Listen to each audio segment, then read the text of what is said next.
5월 5일 금요일 하나님께서 주시는 말씀은 사무엘하 14장 12절부터 24절까지입니다. 봉독하겠습니다.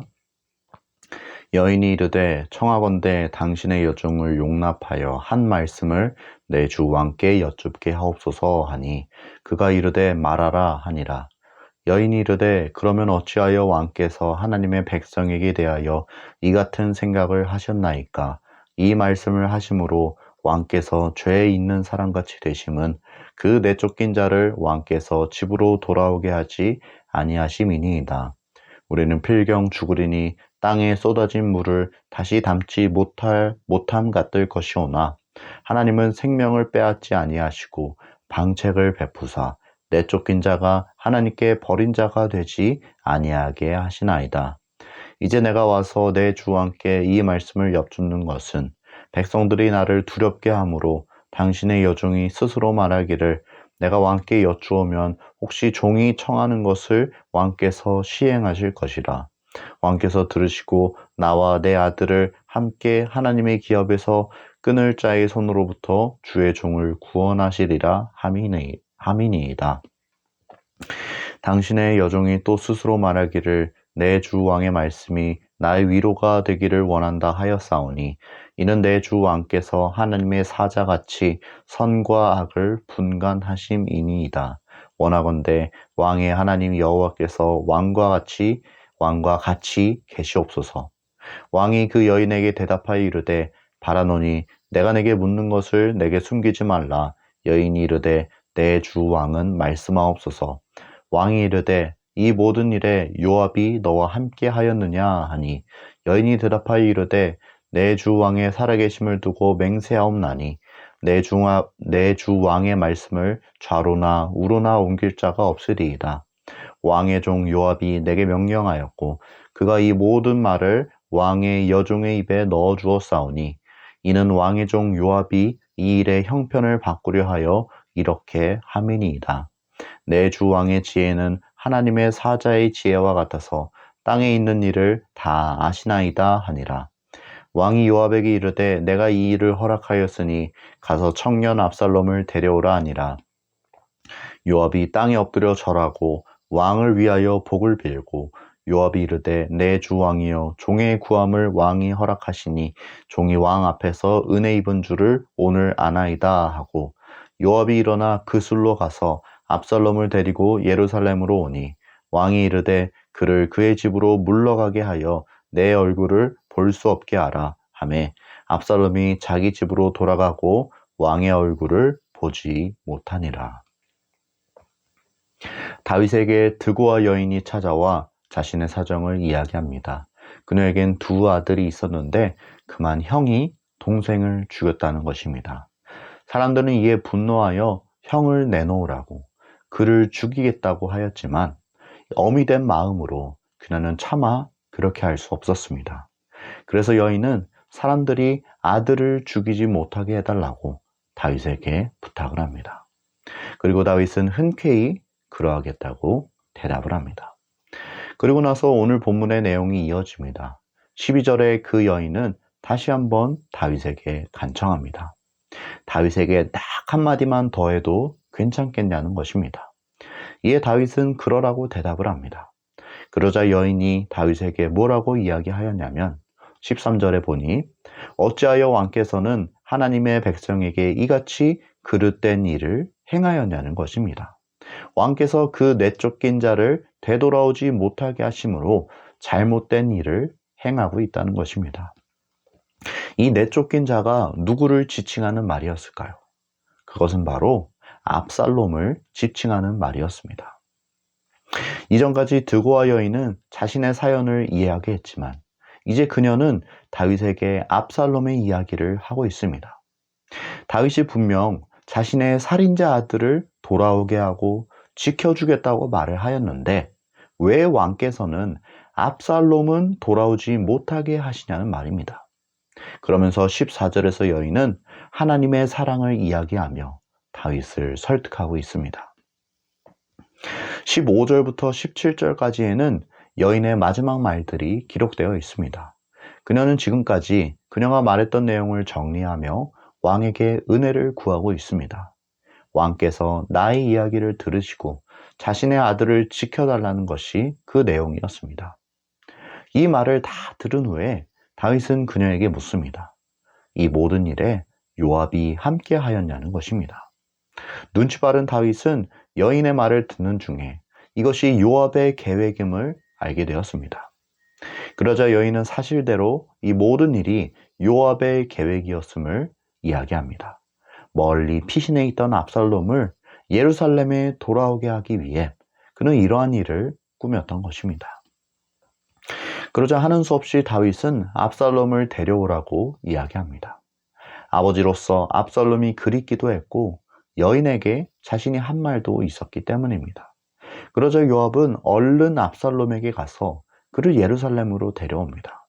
그러나 여전히 문제가 해결된 것은 아니었습니다.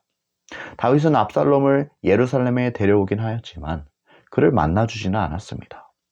왜냐하면 다윗이 그를 완전히 용서한 것은 아니었기 때문입니다. 만약 다윗이 정당한 처벌 없이 그를 용서하였다면 다윗은 죄를 묵과하는 왕이 되어 백성들을 다스리는데 어려움을 겪었을 것입니다. 그러나 그렇다고 해서 압살롬에게 벌을 주자니 아버지의 마음으로 이것이 편치가 않았습니다.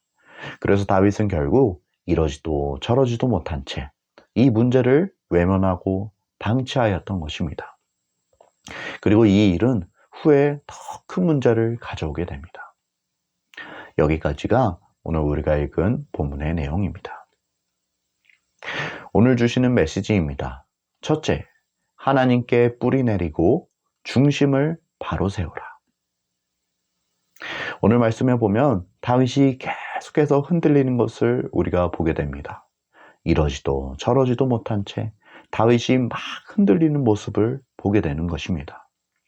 다윗이 드고와 여인의 사정을 듣고 그를 딱하게 여겨 그녀를 돕겠다고 이야기하죠. 다른 사람들이 그 살인자 형을 해치지 못하게 하도록 보호해주겠다 이야기하죠. 그런데 알고 보니 이 이야기가 자신의 이야기였던 것입니다. 왕께서는 왜 다른 사람의 아들은 돌아오게 하겠다 말씀하시면서 왕에게 내어 쫓긴 자는 왜 돌아오지 못하게 하시냐는 것입니다. 맞는 말이죠. 그래서 다윗이 압살롬을 돌아오게 한 것이 아니니까. 그가 보고 싶기도 했었고요. 그러나 막상 압살롬이 돌아온 후에도 다윗은 계속 흔들리는 모습을 보입니다. 일단 압살롬을 데리고 오긴 하였는데 그를 만나주지는 않고 어정쩡한 상태로 이 문제를 방치하고 있는 것입니다. 여기서도 우리는 이리저리 흔들리는 다윗의 모습을 바라볼 수가 있습니다. 무엇이 문제였을까요? 우리가 지금 다말 사건에 이어 압살롬의 사건을 보고 있지 않습니까? 다윗에게 계속해서 문제와 어려움이 찾아오지만 다윗은 기도하지 않습니다. 하나님께 여쭙지 않습니다. 문제는 계속해서 더 심화되고 점점 더 어려운 결정을 내려야 하지만 다윗은 여전히 기도하지 않습니다. 하나님께 여쭙지 않습니다. 다윗이 오늘 말씀에서 이러지도 저러지도 못하는 이유가 무엇입니까? 그가 지금 기준이 바로 서 있지 않기 때문입니다. 내가 지금 이 상황에서 어떤 행동을 해야 하는지 기준이 서 있지 않기 때문에 그가 계속해서 흔들리고 불안한 상태에 놓여 있는 것입니다. 이런 상황에선 아무리 나의 내면을 바라보아도 답이 나오질 않습니다. 애초에 우리 자신은 기준이 될 수 없기 때문입니다. 우리의 유일한 기준은 오직 하나님 한 분뿐이십니다. 그래서 우리는 늘 하나님께 여쭈어야 합니다. 하나님께 뿌리 내려야 합니다. 오직 하나님만이 우리의 기준이시므로 하나님께 뿌리 내려야 흔들리지 않습니다. 그래야만 중심이 바로 섭니다. 우리의 삶 가운데 우리를 혼란스럽게 하는 것들이 얼마나 많습니까? 이때 하나님께 뿌리 내리지 않으면 흔들리는 것입니다. 오늘 말씀을 통해 우리는 귀한 깨달음을 얻습니다. 하나님께 뿌리 내리고 중심을 바로 세우라. 우리가 하나님께 기도드리고 그분께 여쭙기를 바랍니다. 우리가 하나님께 단단히 박혀 있을 때 우리는 흔들리지 않을 수 있습니다. 둘째 주시는 메시지입니다. 문제를 방치하지 말고 하나님께 기도하라. 다윗은 압살롬 이전에 벌써 두 아들을 잃었습니다. 다윗과 밧세바 사이에서 태어난 그 어린 아들, 또 다말을 범하여 살해당한 암논, 그리고 이제 다윗은 압살롬마저 잃게 될 어려움에 놓이게 되었습니다. 민수기 35장에 보면 살인자에 관한 규정이 나옵니다. 율법은 살인한 자는 반드시 죽이라고 이야기하고 있습니다. 압살롬이 지금 살인을 저지르지 않았습니까? 그러니 그에 대한 정당한 대가는 그를 죽이는 것입니다. 그러나 어느 아버지가 자기 손으로 자기 아들을 죽일 수 있겠습니까? 게다가 이미 아들을 둘이나 잃었는데 압살롬마저 이를 위기에 처했으니 이러지도 저러지도 못하는 상황에 놓이게 된 것입니다. 그래서 결국 다윗이 선택한 방법은 이 문제를 그냥 방치해 두는 것입니다. 그냥 내버려 두는 것입니다. 이것은 어떻게 보면 다윗이 취할 수 있는 가장 손쉬운 방법입니다. 그러나 동시에 이 방법은 문제 해결과는 가장 거리가 먼 방법입니다. 나중에 우리가 살펴보겠지만 다윗이 이 문제를 방치함으로 압살롬이 반역을 일으키지 않습니까? 문제를 해결하지 않은 채 애매하게 그것을 품고 있다가 결국 그 문제로 인하여 큰 어려움을 당한 다윗을 우리가 바라보게 되는 것입니다. 그렇다면 여러분은 어떻습니까? 여러분에게도 이와 같은 문제가 있지는 않습니까?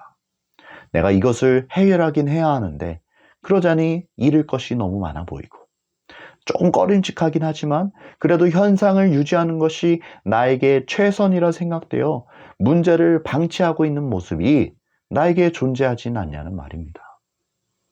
지금에야 괜찮아 보일지 모르지만 나중에 이것이 터지게 됐을 때 이를 어떻게 대처하시겠습니까? 그러니 답은 하나입니다. 내가 가지고 있는 이 꺼림칙하고 애매한 문제거리를 하나님께 가지고 나아가는 것입니다. 이 문제를 어떻게 하면 좋을지 하나님께 기도하는 것입니다. 그리고 그 응답을 따라 결단하며 나아가는 것입니다. 이것이 내가 살 수 있는 방법입니다. 혹시 마음에 찔림이 있으시다면 그것을 놓고 하나님께 기도하시길 바랍니다. 하나님의 지혜를 구하시고 하나님의 말씀을 따라 결단하시길 바랍니다. 하나님께서 우리에게 깨닫는 지혜를 주시길 간절히 소원합니다. 함께 기도하겠습니다. 사랑과 은혜가 충만하신 주님, 오늘도 이렇게 귀한 음성 들려주시니 참으로 감사합니다. 하나님, 우리가 모든 일들을 하나님께 여쭙고 하나님께 뿌리 내리는 삶 살기 원합니다. 또 나에게 있는 이 애매하고 꺼림칙한 문제들, 하나님 내가 이것을 방치하지 않고 하나님께 들고 나아가 하나님의 방법으로 해결받기를 원합니다. 하나님 우리에게 지혜를 주시고 결단하는 마음 또한 허락하여 주시옵소서. 모든 것에 감사드리오며 예수님의 이름으로 기도드립니다. 아멘.